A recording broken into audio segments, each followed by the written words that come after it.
early today. I apologize for that. Okay, so good afternoon and happy Jobs Day. Today I'm honored to have Secretary of the Treasury Janet Yellen join me here. Secretary Yellen has almost 50 years of experience in academia and public service. She's the first person in history to have led the White House Council of Economic Advisors, the Federal Reserve, and the Treasury Department. Her scholarship is focused on a range of issues pertaining to labor and macroeconomics, and her work on efficiency wages with her company for tax law show that firms that offer better pay and working conditions tend to get rewarded with higher morale, reduced turnover, and greater productivity. In 1994, President Bill Clinton appointed Dr. Yellen to the Federal Reserve Board of Governors. 3 years later, he was chair of the White House Council of Economic Advisors. In 2004, Secretary Yellen began his third tenure at the Federal Reserve, this time as president of the Federal Reserve Bank of San Francisco. Hold on a second, please. In that post, Thank she you. spotted a worrying economic trend, a bubble in home values. When the housing bubble popped in 2008, Secretary Yellen helped manage the resulting financial crisis and recession. And in 2010, President Obama appointed her vice chair of the Federal Reserve before nominating her to succeed Fed Chair Ben Bernanke as the nation's top central banker. She can take a couple of questions. As always, I will be the bad cop. And again, thank you, Secretary Yellen, for joining us. Thank you, Jen. Everyone, it's a pleasure to join you this morning. I'll be pleased to take your questions, but first I thought I'd spend a few minutes on the state of our labor market. When our administration took office, our economy was in a state of crisis. Our most pressing concern was providing a lifeline for Americans suffering under the weight of the pandemic. Our solution was the American Rescue Plan, which the President signed back in March. It was designed to provide enough relief for Americans to make it to the other side of the pandemic with the foundations of their lives intact, providing nutrition for hungry families, rental assistance for those at risk of eviction, and a lifeline for businesses on the brink. We knew it would be a long road back to recovery. That's why the legislation provided lasting support rather than just a few months of relief. We knew this would not be a 100-day battle. And today's jobs report underscores the long-haul climb back to recovery. But let me be clear, the 266,000 jobs added in April represent continued progress. We've added an average of over 500,000 jobs during the past 3 months.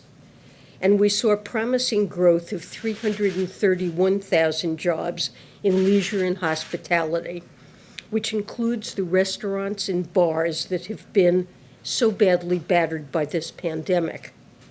We should also be encouraged by the ongoing expansion of the labor force. It's a promising sign of our economy winning out over the pandemic. Last month, the labor market expanded as more people reported they are looking for work. Hours are increasing, and the share of workers forced into part-time jobs is declining.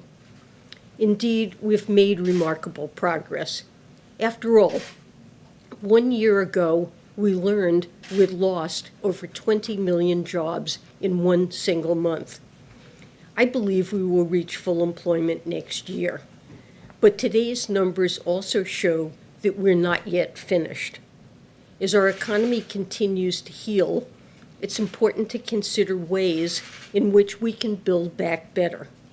And one of those ways is removing barriers to higher labor market participation. Even though we're seeing sustained job growth now, more jobs ultimately will require more individuals to participate in the labor market. As you know, the top-line unemployment rate you see doesn't include the many millions of Americans who are not seeking work. And progress here is critical. When I first came to Washington in the early 90s, a higher percentage of American women worked than almost any other developed nation. Out of the 22 wealthiest countries, we ranked 6th in labor force participation. By 2010, America fell to 17th. By the eve of the pandemic, women's labor force participation was hovering somewhere near where it had been in the late 80s and early 90s. Male labor force participation has fared even worse. A smaller percentage of men are working now than at any point in the last 70 years. There are many drivers of these trends. But as my colleagues at the Council of Economic Advisors have pointed out, an undeniable one is a lack of support for people as they raise children and care for older relatives. Our policymaking has not accounted for the fact that people's work lives and their personal lives are inextricably linked, and if one suffers, so does the other. The pandemic has made this very clear. Between February and April of 2020, 4.2 million women dropped out of the labor force, in large part due to an unexpected caregiving burden. Nearly 2 million have not yet returned. The challenge before us is to help these 2 million women to return to the labor market, but to help the millions of other workers who left prior to the pandemic to do the same. It's a core reason that last week President Biden proposed the American Families Plan. The plan offers up to $8,000 to pay for childcare and makes sure kids from lower income families can attend for free. It offers universal pre-K to 3- and 4-year-olds, and it provides up to 12 weeks of paid family and medical leave. With today's jobs numbers, I'm confident we will have a strong, prosperous economy this year and in 2022. But what about the rest of the decade and the years beyond? Our country's long-term economic health depends on whether we invest in American families and workers, and I'm very hopeful we will. Let me stop there, and I'd be glad to take some questions. Alice. So President Biden suggested that the increased unemployment benefits have not affected the jobs report, but the Chamber of Commerce and some business leaders are arguing that it's easier for people to stay home. They're receiving more money than they would for them to go back to work. So what's your response? How do you explain the slowdown in hiring that we saw in this jobs report? And is there talk about reducing that unemployment benefit in the future to get people back to work? So, first of all, I'd note that the jobs report is a little bit stronger than the headline numbers might suggest on the hiring front.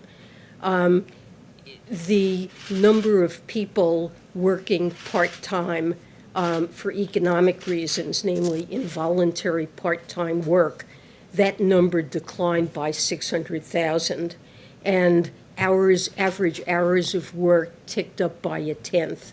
So that means that an extra margin in which employers are able to boost their labor is by adding to hours of existing employees, and that those employees want that extra work. They were involuntarily working part-time. You know, the labor market is volatile from month to month, and I think the best thing is to average through and say we've been creating over 500,000 jobs a month on average over the last 3 months.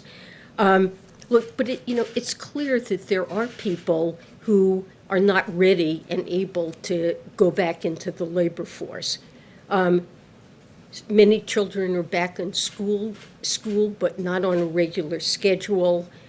It's a challenge for parents to manage schedules where one child is in school a couple of days a week and another child is in school some different days during the week. So caregiving responsibilities and absence of childcare are still important reasons why people are unable to return to work.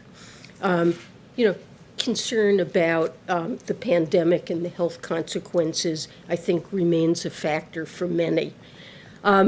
I don't think that the addition to unemployment compensation is really the factor that's making a difference. There's no question that we're hearing from businesses that they are having difficulty hiring workers, although over 300,000 workers, I'd point out, were added this last month in leisure and hospitality, which is the most badly affected sector. But, when we look across states or across sectors or across workers, and if it were really the extra benefits that were holding back hiring, you'd expect to see that either in states or for workers or in sectors where the replacement rate due to UI is very high, you'd expect to see lower job finding rates. And in fact, what you see is the exact opposite. We've had a very unusual hit to our economy, and the road back is going to be somewhat bumpy. We have to expect that. There are a variety of bottlenecks that are also relevant. So we've seen motor vehicle production shut down in some places because of a shortage of semiconductors. There was a loss of jobs there this month. There were setbacks in the lumber industry because of shortages there. So, starting up an economy again, trying to get it back on track after a pandemic in which there are a lot of supply bottlenecks is going to be, I think, a bumpy process. But I really don't think the major factor is the extra unemployment. Secretary? Sure. Go ahead, Kelly. Were you surprised, Madam Secretary, about the number? Because we've heard so much about a pent-up demand, a desire to get back. We've seen vaccinations rise, and we know that some of the funding in relief packages targeting businesses is in the bloodstream now. So were you surprised by the number, and how much of a change would you anticipate as the summer season and the reemergence continues? Well, I believe that the recovery will remain on track. And it may be bumpy from month to month for a variety of factors. There are often quite large revisions to months as well. There was data 2 days before this, the ADP data that suggested over 700,000 jobs would be created. Unemployment insurance claims had gone down. So if I had to write down a number as my best guess, it would have been higher. But I've watched data for a long time, and I know that it is extremely volatile. There are often surprises and temporary factors, and one should never take 1 month's data as an underlying trend. Besides, remember I said actually what happened is stronger, I think, than the headline number looks. And do you see the relief money in the bloodstream of the economy now making a difference? Oh, absolutely. I mean, we saw very robust spending, consumer spending in the first quarter of the year. The stimulus checks getting out there stimulated a surge in spending. We're seeing services begin to pick up from very low levels. I think there's absolutely no question in my mind that the money that the ARP has put out there and will continue to put out there in the coming months is going to boost spending. And as things open up with further success with vaccinations and the pandemic, people are going to go back to eating out and traveling and doing all the things that they did. And I absolutely expect to see continued progress in the economy. It's probably bumpy, and there is, look, we're still down net 8.2 million jobs from where we were in February of 2020.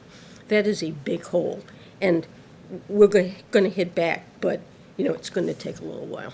Thanks, Jen. Madam Secretary, what's your advice then to the employers who say they are having difficulty hiring workers? One suggestion has been made to perhaps raise wages, but if businesses have to compete with plussed up unemployment benefits, won't that result in an increase in consumer prices and touch off an inflationary cycle that so many experts have been worried about?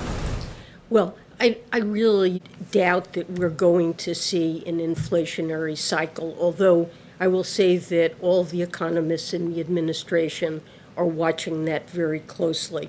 As My colleagues have said the CEA put out a blog post on this. We expect somewhat higher inflation over the next several months for a variety of essentially technical reasons because of something called base effects that in year-over-year comparisons right now, the months in which prices fell the most are moving out of the average, and that leaves us with the months in which they were rebounding toward more normal levels. But that's a transitory thing, not something that's associated with a buildup in wage pressures.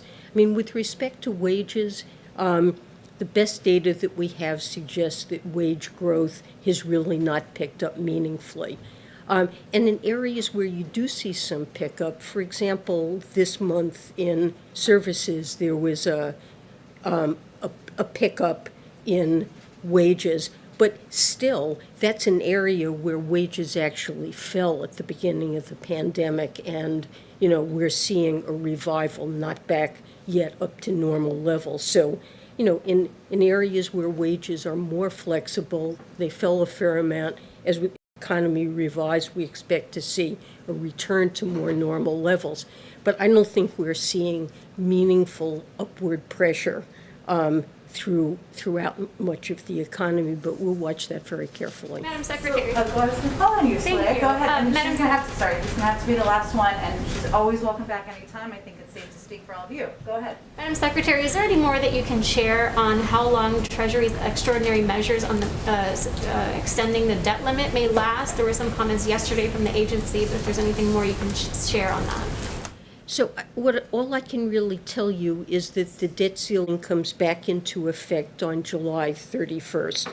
And there are a series of so-called extraordinary measures that are ordinary in the sense that they've been used many times in the past. But it is exceptionally challenging this time to try to figure out just how long those measures are going to last, in part because of higher and more volatile spending and revenue numbers associated with the state of the economy and the pandemic. So we have evaluated a range of scenarios, and we are concerned that there are scenarios that would give a very limited amount of additional time through the use of extraordinary measures. But I can't really be more precise than that. Into October or further? I'm just saying there are scenarios in which, sometime during the summer, the extraordinary measures would run out. Thank you, Secretary Yellen, for joining us. My pleasure. Thank you, Jen. Thank you very much. Okay. Thank you, everyone. All right. I have just a couple of other items for all of you at the top here. As part of the American Rescue Plan, today we announced an allocation of $21.6 billion in emergency rental assistance to respond to the COVID-19 crisis. This much-needed funding will help prevent evictions and ensure basic housing security for millions of Americans, including middle-class landlords who rely on rental income to support their families. In addition to the funding, the administration announced new updated guidance to make sure that these funds get out quickly to those most in need of assistance. For the first time, the new guidance requires the program to offer assistance directly to renters if landlords choose not to participate. The new guidance also cuts down wait time before renters can access assistance and makes clear that funds can be used for moving-related expenses, security deposits, and other costs if a family is displaced. While the economy continues to recover, nearly 7 million Americans reported being behind on rent in the second half of April. More than 40% of those renters worry that they could be evicted sometime in the next 2 months, and almost 12 million Americans lack confidence that they can meet next month's rent. So this is clearly critical to a large swath of people across the country. I have a little bit of a week ahead for you here, I believe. Well, we'll get it to you immediately following the briefing afterwards. Alex, you want to kick us off? Or Okay, go ahead, Steve. I like it. Well, does the- Secretary Yellen, give her more than she needs. Go ahead. Does the April jobs report affect how you approach the negotiations over the infrastructure plan? Well, Steve, let me say first that when we give you the week ahead, some of the components in there will include a leadership meeting that will be happening next Wednesday that we announced last week, I believe. It feels like a long time ago. That will certainly be an opportunity to discuss the American Jobs Plan, discuss ways we can work together on putting people back to work. But we've always felt, as you heard Secretary Yellen convey, and as you heard the President say earlier today, that the road to recovery would be up and down, and that there would be it was going to be important for us to put in place, pass a package, the American Rescue Plan, that addressed the crisis, that was meant to rescue the country and the economy, and that we needed to invest far more than that to get to the point of recovery. So, certainly our focus will be on working with Democrats and Republicans. That hasn't changed, to get that done as quickly as possible, hopefully in a bipartisan way. And following up, is it time to reconsider encouraging people to stay home with unemployment benefits, given the rising in vaccination rates, the CDC guidance, this April job report?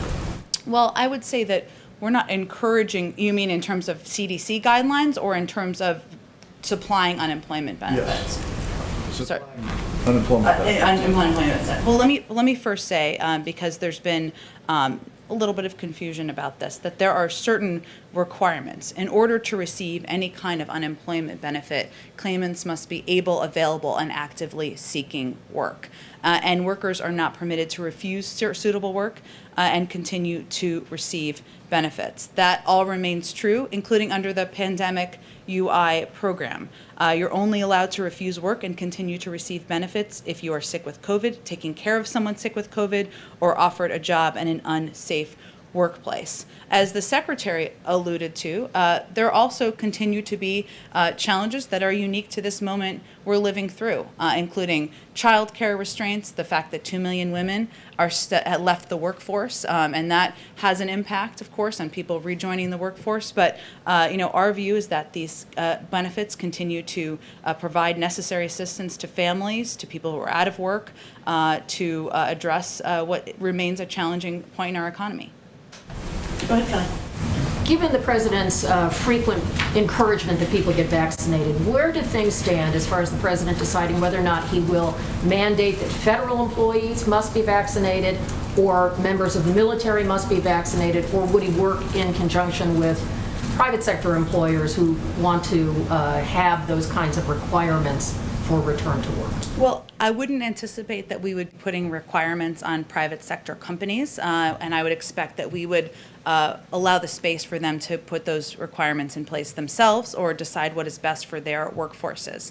Obviously, I don't have any update. There's no new information I can provide on any requirements as it relates to federal employees, and certainly as it relates to the military, we would rely on the advice and guidance of the Secretary of Defense. So that's not something that's kind of in the works to consider whether the President would have that kind of a requirement? I don't have any update on that at this point in time. Does the President have a reaction to the indictments of 4 former police officers in Minnesota related to the George Floyd case and civil rights allegations against them?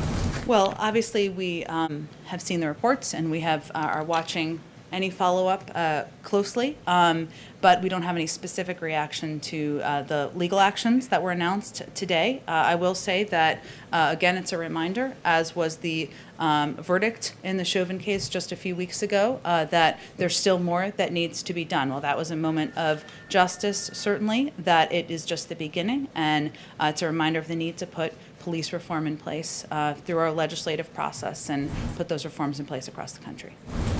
Thank you, Jen. Secretary Yellen said that the recovery would be bumpy and there would be different factors every month that contribute to it.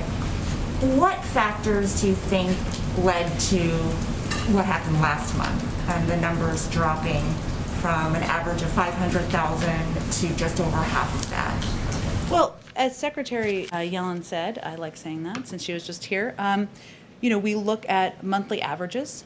We don't, it's one of the reasons why we don't celebrate and bring champagne and balloons in when the numbers are far above expectations, is because we know that that we have to look across a span of time and not overanalyze one particular month. So we look at it as across the course of 3 months, there was an average of 500,000 jobs that were created. The prior administration created an average of 60,000 jobs per month. So that certainly is a positive trajectory. In our view, as we look at this report, it's just a reminder, and our biggest takeaway is that it's going to take time and effort to heal the economy. It emphasizes the steep climb out from this economic crisis and the fact that more is needed. We need to do more because recovery for some, even when there are very high jobs numbers, is not recovery for all. And we will continue to advocate for moving forward with the American Jobs Plan as a result. Thank you. President Biden just said that he was confident that he would be meeting with Putin in June next month and suggested that it was only a matter of logistics, where and when the meeting will take place. Can you confirm that he will meet with Putin when he visits Europe next month? There's not a meeting with the president locked in yet. Obviously, our president, invited him to participate in that meeting because he thinks it would be a good step forward in the relationship to de-escalate, to ensure we have a more stable relationship moving forward. But there's no meeting to confirm at this point in time. So have the Russians not accepted?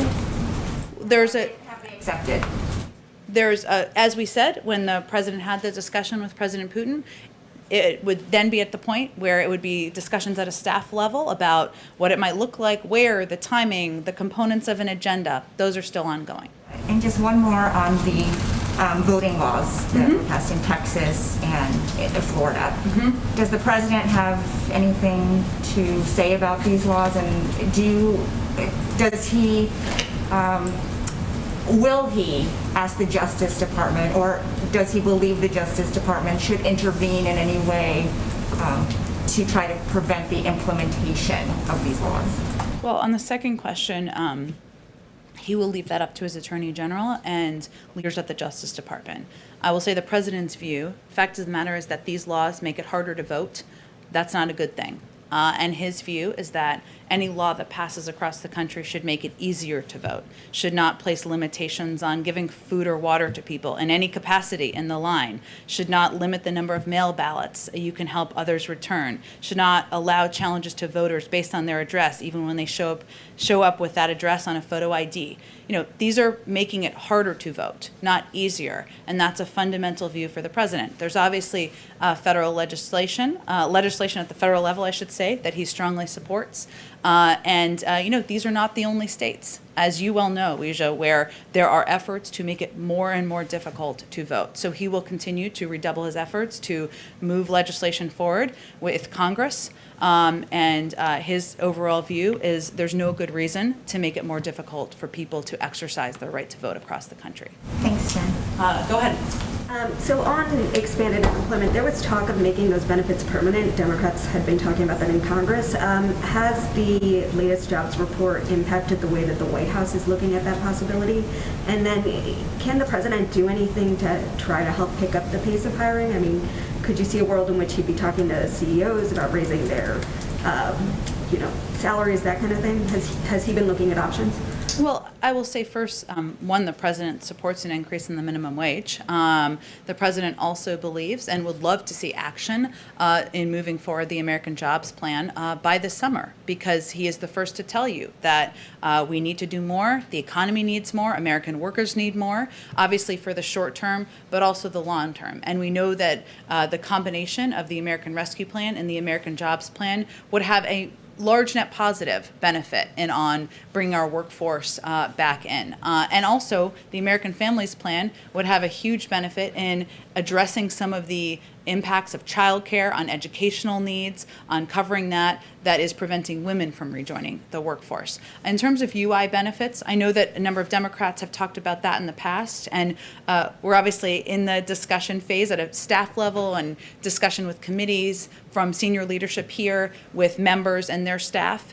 Next week, I expect we'll have a range of conversations up at the highest level on down, where those discussions will continue, and we'll see what they bring to the table table as important priorities for them. And then when it comes to the American Jobs Plan, how long do you see, or how quickly do you see that money sort of making an impact on an issue like childcare?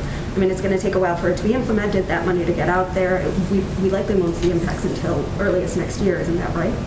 Well, I think first the American Families Plan, which has the biggest components of the 5-year extension of the child tax credit. Obviously, there are still components of that are being implemented now from the American Rescue Plan, and other pieces are meant to have a longer-term benefit. You're right. They're not all meant to have an immediate benefit. They're meant to address and build us out of recovery over the long term. But certainly for the American Jobs Plan, there are efforts in there that we certainly would hope to be underway as quickly as possible and as quickly as they can be. I don't know that we have an assessment at this moment in time on kind of when the first project could start. It really depends on when a bill would pass. And then one quick one on Russia. Secretary Blinken has warned Russia against sort of further aggression. That seems to run a little bit counter to President Biden saying he's still expecting a meeting with President Putin. So how does the White House and President Biden square having a meeting with Putin despite this aggression? And is there a point at which the meeting could be broken off if Russia doesn't listen to U.S. warnings? Well, first I would say that it's a relationship where, while we feel we want to move toward a more predictable and stable relationship over the long term, we also are going to reserve our option of putting in place consequences if their actions warrant. And that was certainly what Secretary of State Blinken was saying, and that is reflective of also of the president's view, that we will continue to defend our national interests, impose costs for Russian government actions that seek to harm our sovereignty. That was also the message around the call that the president had with President Putin just a few weeks ago.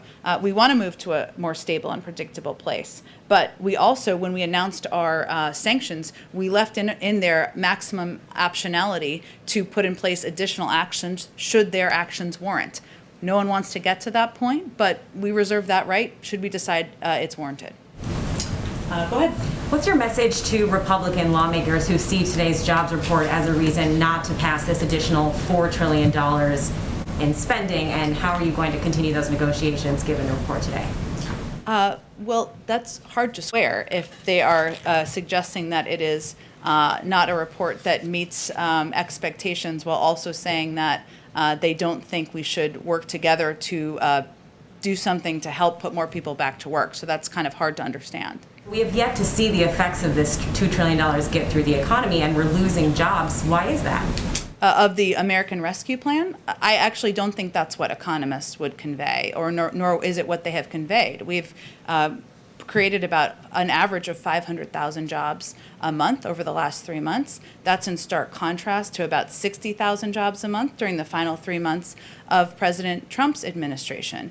And there's no question by data, by economic standards, by economic experts' standards that the money that has been put into the economy, the $1,400 checks and the stimulus has helped put people back to work. We also know we're continuing to make progress. And this is going to be a long road, as we've always said. So it just requires additional assistance, additional stimulus, additional work together to put more people back to work, which is why the president proposed the American Jobs Plan.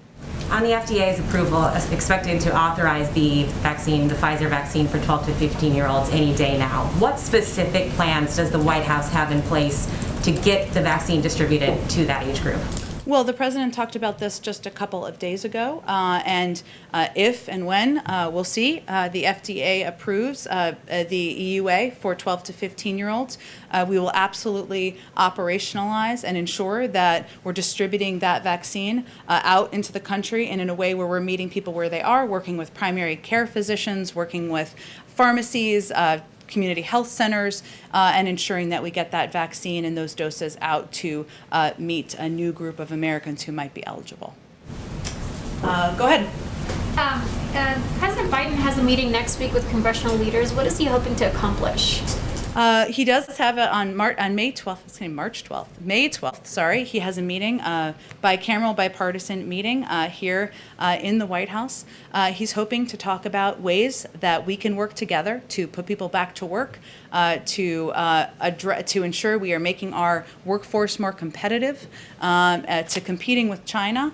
And, he knows that the American people elected him to solve problems and to represent and govern for all people. And he's hoping that these leaders will come together and join him in the Oval Office to have a discussion about doing exactly that. And just one more, is there a time that's been set for the meeting with the President and Capito on infrastructure? Not yet. We are working with her and her team and a group of Republican members of her choosing on identifying a time and day that will work. Hopefully we'll have more on that later today. We will see, and as soon as we do have that locked in, we'll share it with all of you. Go ahead. Sorry. Jen, we did notice the president meeting yesterday briefly with Senators Kennedy and Cassidy on the tarmac in New Orleans. Mm-hmm. Was that a substantive conversation? Were any deals reached, or was it just pleasantries? If deals were reached, that would have been very efficient of all of them.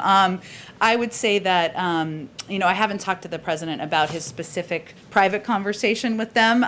Certainly they could speak to what they discussed, but the trip yesterday where the president stood in front of a 70-year-old bridge, one that's 20 years in the making of having upgrades done, should be seen and viewed as his effort to send a message to leaders in that state, but also to people across the country that bridges and rebuilding bridges is not a Democratic idea. It's an American idea. And the same with rebuilding roads, and the same with ensuring that we have efficient ways to travel, that kids have access to clean drinking water. And the fact that they joined him on that trip is an example of how the president is reaching across the aisle. He wants to do work together. He's committed to doing that. And I know he enjoyed his trip yesterday. Quick question to drill down on something you were asked a couple of days ago. Okay. It was about the debt ceiling. Yep. Just to nail it down, because for the last 10 years or so, every time this issue comes up, there's been a robust debate in legal circles about whether the debt ceiling itself violates the 14th Amendment and the clause that says that the debt of the national government should not be questioned. What's this administration's position on that question? Here's what I know, Steve, and I will talk with our legal experts on that because I don't want to speak out of turn.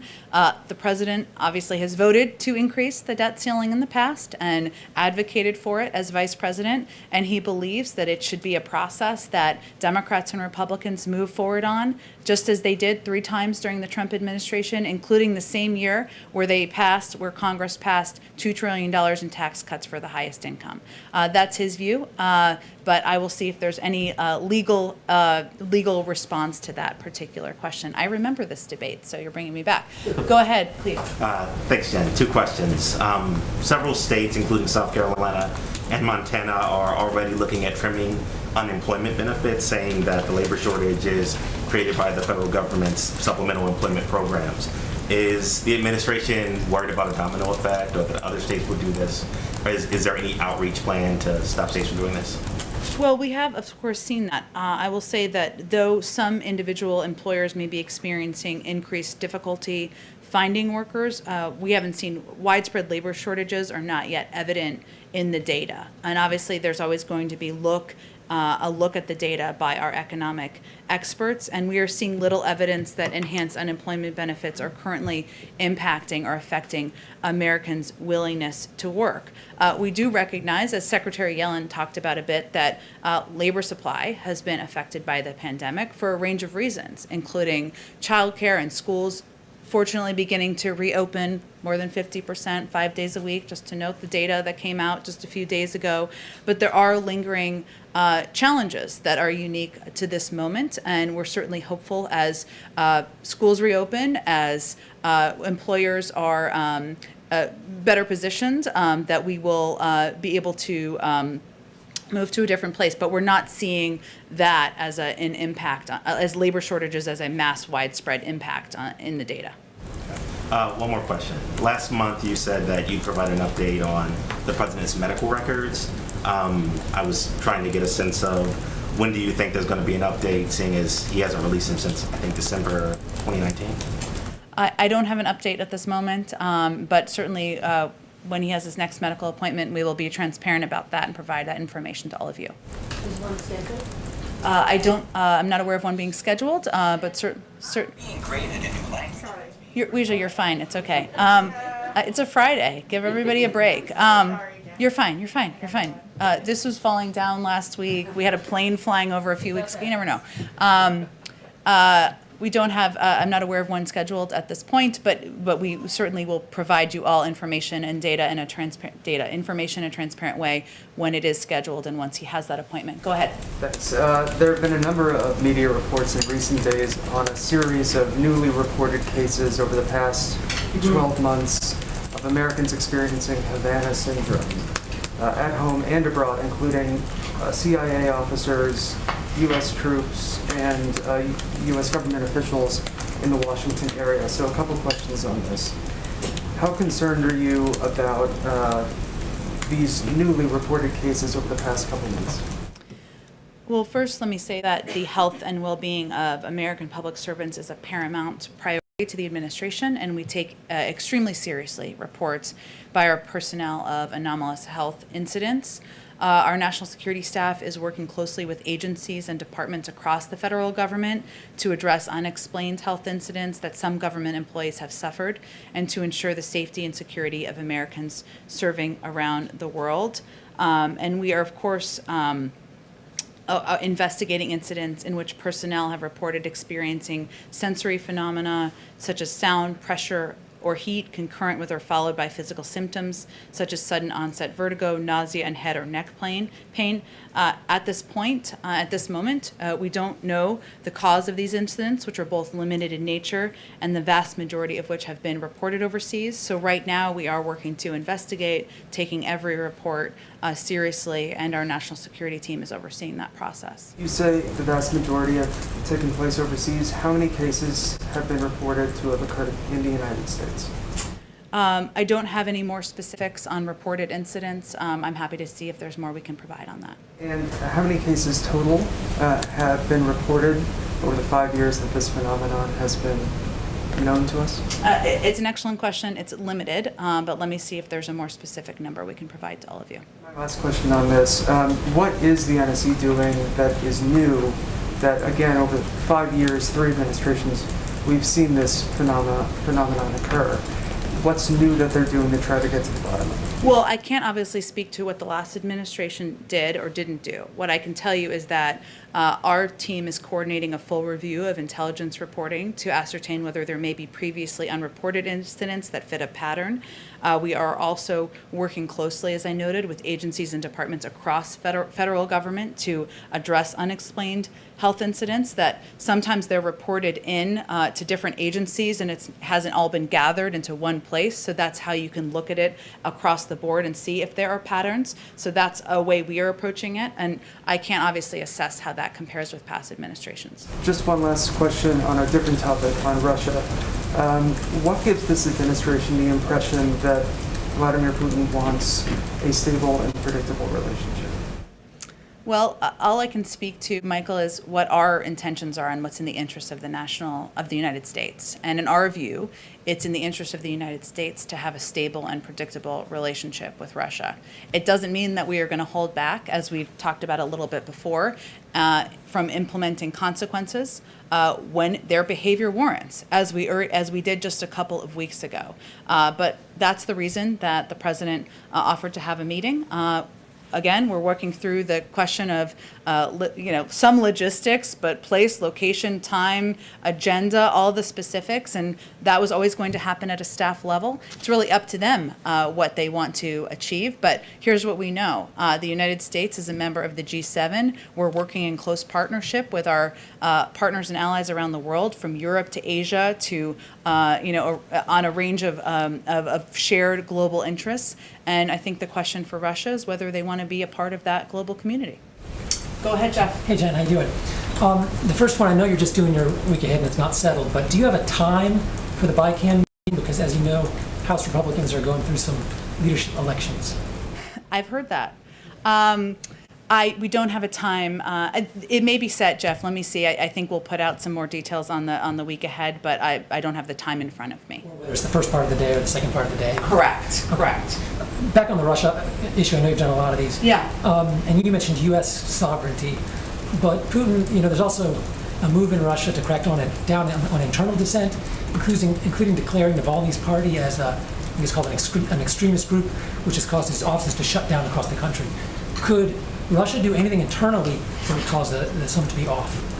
Say the last part again? Is a crackdown on internal dissent something that would stand in the way of the summit?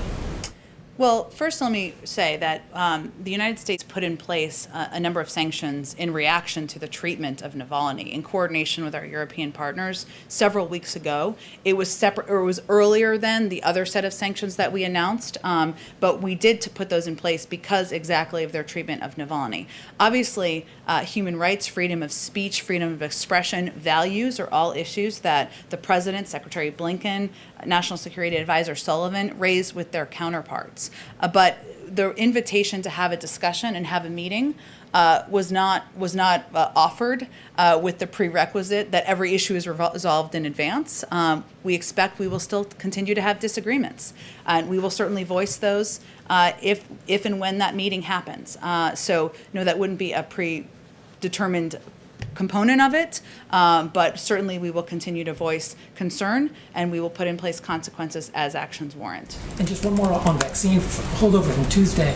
The president said he talked up these ideas of incentives for people to get the shot, including sports tickets and shopping discounts and stuff like that. He said he liked that idea. Does he like the idea that some governors are floating of payments to people? And is there an issue of sensitivity when Americans are getting paid to get a shot, but people are dying in Brazil and India and all kinds of places? Well, there are a number of states who are implementing different programs to ensure they are meeting people where they are. They are reaching people who are less inclined to get vaccinated for a range of reasons. What we've actually seen in our data is that the big driving factor is access, and that's why we have massively increased our efforts to put more supply in pharmacies, to have mobile units, to partner with primary care physicians and doctors. But we know, as the president said, that states will take different actions and take different steps to ensure that their populations are vaccinated and that they're getting the shots in the arms of as many Americans as possible. That remains our first priority. At the same time, Jeff, as you know, we have also announced a number of steps we're taking to contribute to be a part of the global effort to defeat the pandemic, because we know that the pandemic will not be stopped by borders, including the intention to distribute 60 million doses, to donate 60 million doses of AstraZeneca. And we also are going to work with international partners, with the pharmaceutical companies, to up the supply, to get as much supply out into the global community as possible. Okay, with the idea if it works?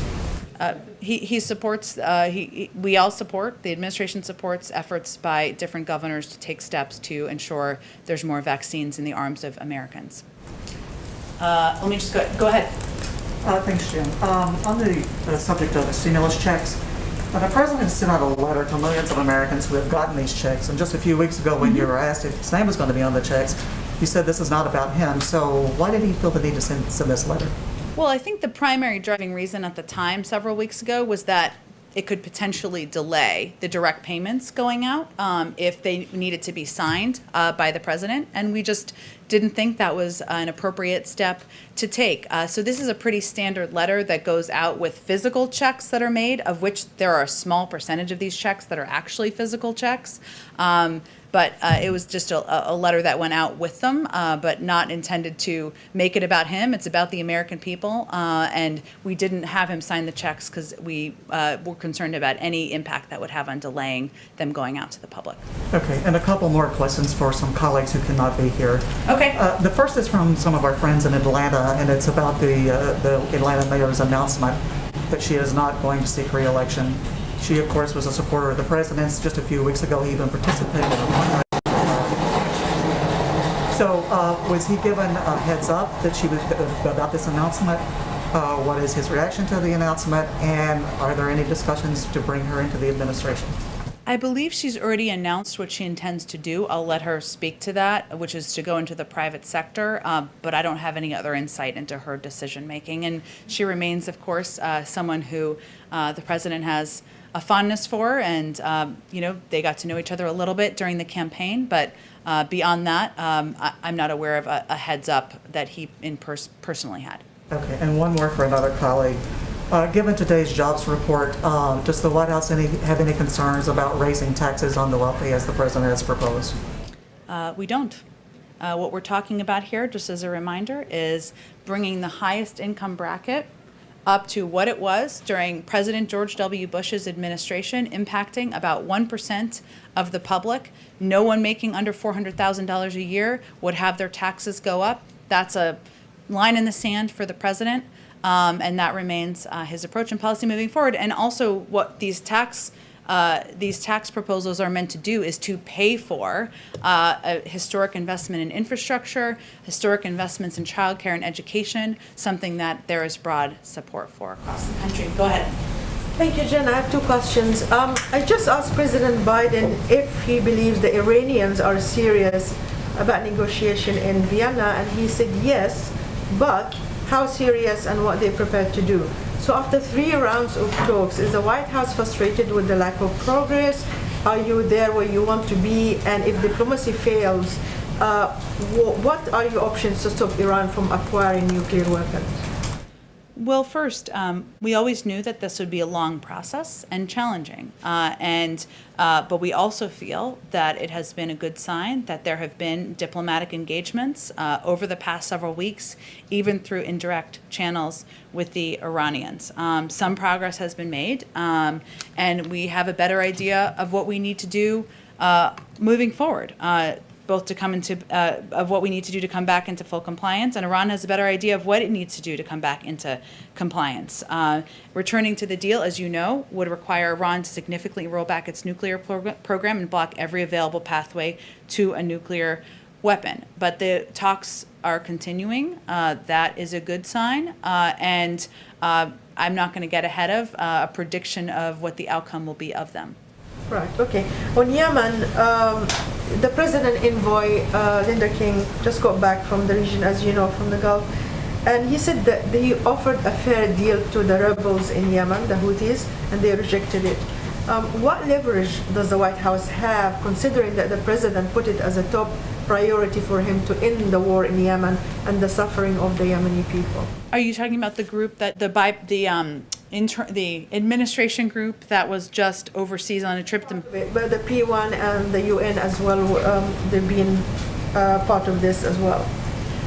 You know, I would have to talk to our national security team about kind of the status of those and where things are, and your leverage question is an excellent one, but I haven't gotten a briefing from them after their trip. Right, but your general policy towards Yemen and ending the war, do you still believe that you're on track as well? Or is this another setback in foreign policy for this administration? No, we still are moving forward on our path. Obviously, we want to get to a point where there is stability, where there is a lasting ceasefire in the region, and that certainly is our objective. Thank you. Go ahead. Thanks, Jen. I have questions on a couple of different topics. First, given the number of former Obama administration officials that are now in this Biden administration and the president's relatively light schedule, there's a growing perception that this is really just the third term of President Obama. What do you say to people who say that? Who were saying that? Who's saying that? You hear that a lot in the media. Who in the media? Different people.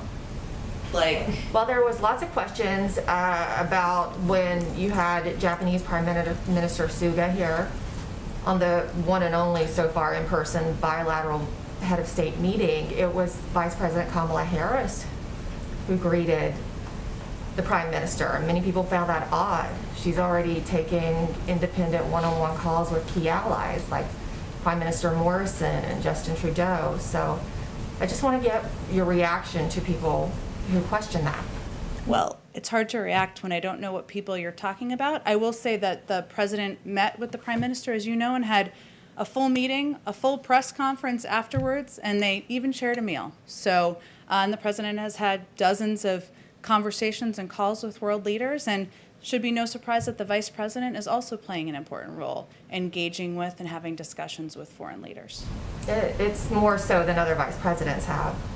How so? I'd love to see the data. If you want to present that to Provide us. you with that sometimes, and would Sure. love to get your reaction on it. Would welcome it. Excellent. And then on the coronavirus, it's a matter of public record that Dr. Fauci and the NIH funded gain-of-function experimentation research at the Wuhan Lab of Virology. And given the questions about that lab, why would Dr. Fauci and the U.S. fund that kind of experiments, that kind of research in a Chinese lab? I'm sorry, I can't hear you super well. What was the beginning part of your question? I said that the NIH and Dr. Fauci had provided funding to the Wuhan Lab of Virology. That's the lab in question when we talk about the lab leak theory. And given that gain-of-function research is dicey, why would the U.S. fund that in China? Why would Dr. Fauci? I'm happy to send you to the NIH about more specifics of what program they funded and more details of that. Now, I do have one more follow-up on Okay. that because the president hasn't really weighed in. Dr. Fauci is one of the voices who discredit the lab leak theory, but now there's more officials in the Biden administration, like the Director of National Intelligence, the CIA Director, and now also the NIH Director, who say that this cannot be ruled out, and there's calls for more investigation into it. Who does the president agree with, Dr. Fauci or the other officials? Does he think it was a lab leak? Well, the president has said, and I've said from here many times, that there needs to be a credible, independent investigation through the World Health Organization, and that one that relies on data, relies on participation from China and other countries that may have information. That's certainly something everybody has called for, and we look forward to that happening. Spoken with President Xi about the origins of the coronavirus yet. He said just a few weeks ago he hadn't yet. I think we have given a readout of his call, and also that the president believes there should be an independent investigation led by health experts, and one where their data is provided, that's provided transparently to our medical and science experts here in the United States, and we look forward to reviewing that. We're going to have to go on. Go ahead. I'm sorry, Emerald. I think you've had plenty of time today. Go ahead. Go ahead. Secretary Yellen talked today about how schools being open kind of unevenly, hybrid, some days it's in person, some days it's not, can affect people's ability to go back to the workforce. Secretary Walsh mentioned that earlier. And I think both Secretary Yellen, Walsh, and you have all mentioned childcare as well. Given today's jobs report, is that an indication that there is more the administration needs to do to get more schools open faster, or an indication that childcare needs to move higher on the priority list? Well, first let me say, what Secretary Cardona has conveyed, which is consistent with the president's view, is that we need to have schools open 5 days a week, 100% of schools across the country. We've seen data come out, that's from March. There's a little bit of a delay, not delay, it's done on a monthly basis, but it's done about a month later, which shows that more than 50% of schools are open 5 days a week. That's moving in the right direction, but there's certainly more work that needs to be done. And they're looking toward, of course, the fall. As Secretary Cardona has said, he wants schools to open quickly. They have the resources now.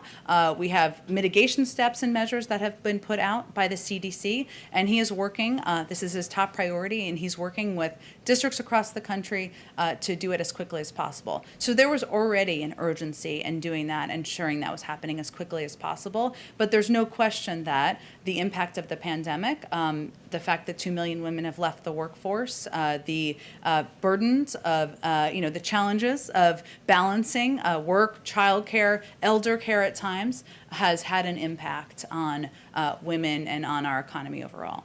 Can I do a quick follow-up on the Iran question? Yeah.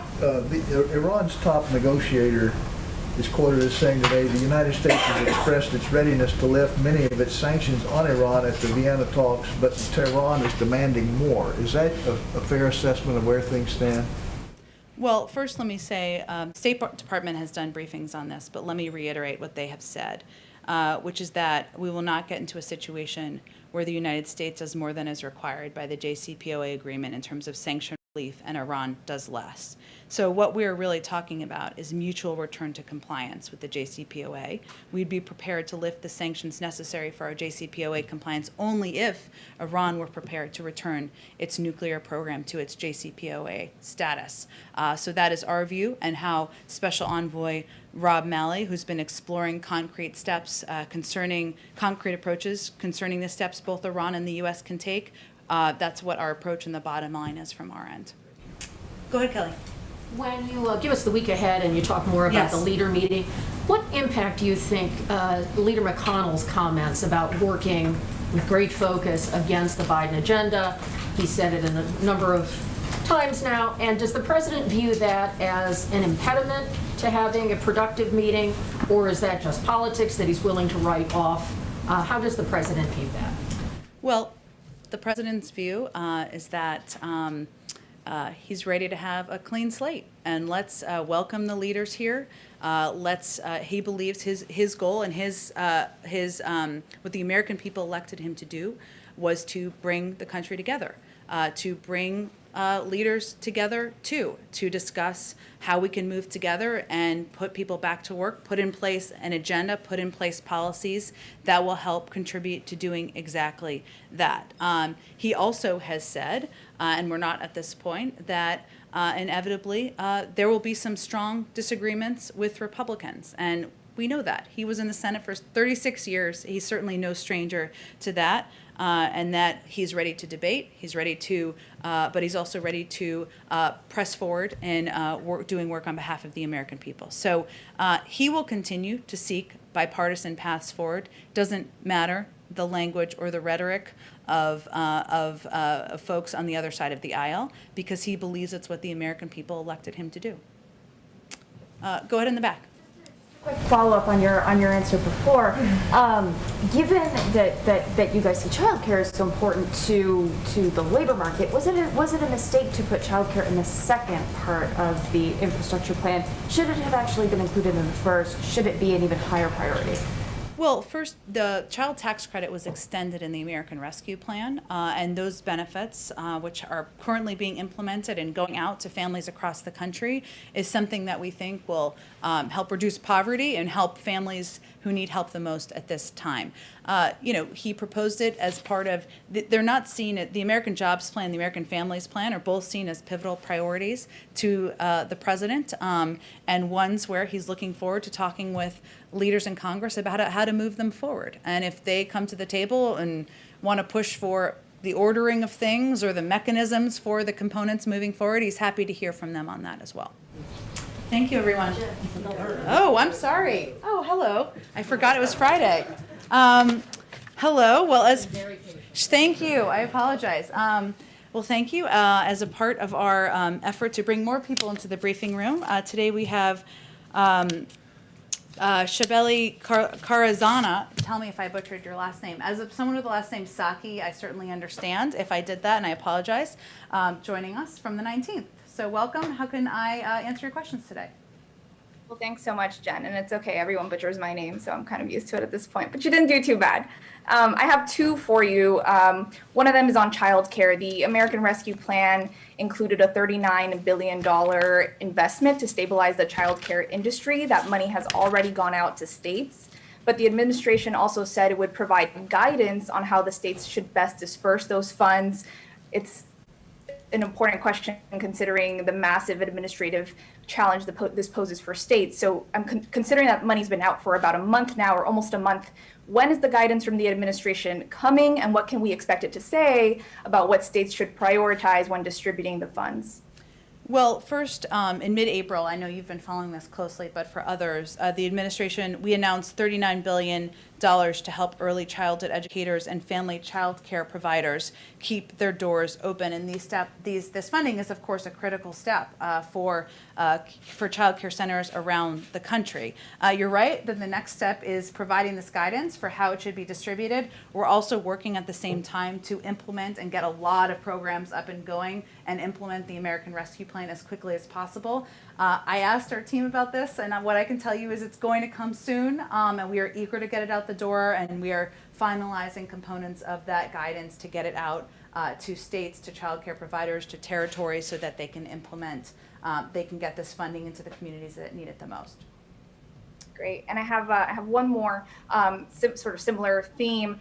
A coalition of groups recently sent a letter to the administration about the establishment of the Equitable Data Working Group, which was part of an executive order in January that was around, beginning the work of collecting better data on sex and gender and different topics. The coalition also requested a meeting with Ambassador Susan Rice. So I'm wondering what you can tell us about when the administration plans to convene this working group on data, and what we should expect to hear from the group. Does it plan to collect better intersectional data, which we know has been missing from the vaccine data, for example? And is there a plan for a meeting? Yeah, so let me say that the Equitable Data Working Group was stood up around Inauguration Day as part of the equity executive order the president signed. The group meets weekly and is evaluating data disaggregation, transparency, and sufficiency, and it's charged overall with identifying inadequacies in federal data collection. So from programs to policies and infrastructure across agencies. And the hope is that refining and measuring this data will help address equity over the long term. So they do meet on a weekly basis. In terms of Ambassador Rice, I know pushing for the racial equity EO and overseeing the implementation of a number of components of our racial equity agenda is under her purview, and I can certainly check if she's been a part of those meetings. I wouldn't be surprised if she has been. But it's very nice to meet you over the screen. We'll look forward to welcoming you into the White House soon. Okay, thanks everyone. Have a great weekend. And will Week Ahead come out later? Yes, that is, I take full blame for that. Thanks everyone. Thank you. Happy Mother's Day. Oh, happy Mother's Day to everyone too.